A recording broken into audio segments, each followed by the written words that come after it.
Hello everyone, XV here from youtube.com/xvroguegaming, and this is the 13th video in a weekly series I'm doing for Dota Cinema designed to take your game to the next level. Congratulations to this week's winner, Wolfstans, for posting a suggested topic in the comments for last week's tutorial. Remember that your topic doesn't need to be the one chosen. All you have to do to win is be subscribed to my channel and let me know something you'd like to learn about. This week's video is the first of a new format. Based on the feedback I've received, I'll be keeping the Learn Dota 2 episodes more basic and geared towards newer players. Not to leave the more experienced players out though, every Monday I will be releasing an advanced guide on my channel for the same or an encompassing topic for players who want to learn more in depth. Now without more delay, this week's episode is on armor. Armor reduces the amount of physical damage a unit takes.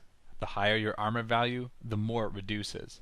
Typically, it's only ever a positive number, but it can also increase the amount of damage taken if its value falls into the negative. Armor is increased by agility, certain abilities, and some items. There are 5 different types of armor and 6 different types of damage. Light, medium, heavy, fortified, and hero armor, as well as normal, piercing, siege, chaos, hero, and magic damage. Each armor type interacts with the damage sources in unique ways, but for this video, we're only going to concern ourselves with hero armor. Beyond the reduction shown on the interface, hero armor also reduces piercing and normal damage, the typical damage types of creep, by an additional 25%, and magic damage, regardless if from creep or enemy hero, by a flat 25%, regardless of its value. First off, unlike some mechanics, armor value does stack from multiple sources and is the sum total of all items, abilities, and attributes that can contribute. Also, a lot of players misinterpret armor gains and think that its point-for-point effectiveness diminishes as it increases, but this isn't actually the case. While the printed percentage growth shrinks per point of value increased, its impact remains identical point for point. Simply put, ignoring the printed percentage for reduction, each point of armor equates to a 6% increase in effective hit points, which is a measurement of damage needed to kill the hero. For clarification, let's look at some examples. A hero with 0 armor has 0% reduction. Assuming they had 1,000 hit points, it would take 1,000 physical damage to kill them.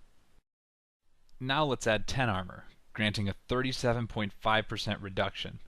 Assuming they had 1,000 hit points, to kill them would now take 1,600 damage.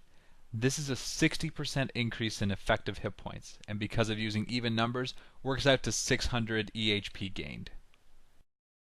Now let's look at how it scales. Doubling the armor value to 20, we now have a 54.5% damage reduction. Note that while the relative percentage does not double, we still double the effective hit point gain. Assuming they had the same 1,000 hit points, at 20 armor to kill them would now take 2,200 damage. This is a 120% increase in effective hit points, or 1,200 EHP gained. This shows us that the benefits of armor remain constant in effectiveness regardless of value up to a maximum of plus 85% reduction. With this in mind, armor is an important stat to consider for survival. As health pools grow, it can be a more effective way to increase your durability than just adding more hit points. This is because armor is multiplicative and hit points are just additive.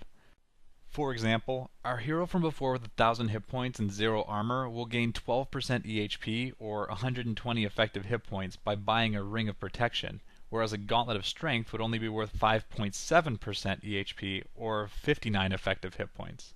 This difference in gain becomes even more apparent at higher health pools. At 2,000 hit points, the same hero would still gain 12% EHP, now worth 240 effective hit points, versus the Gauntlet's inferior and static 59 hit points. The inverse is also true. The higher your physical damage, the more worthwhile it is to invest in negative armor effects. This multiplies your damage instead of adding linearly. Note though that armor can never be reduced below negative 20, which equates to a 71% increase in damage received. While there is more that can be said on armor and ways to maximize your effective hit points, I hope you found this video useful for taking your game to the next level. Remember that it's you who decide the topic, so be sure to post in the comments below what you'd like to see and subscribe to my channel to be eligible to win chest keys.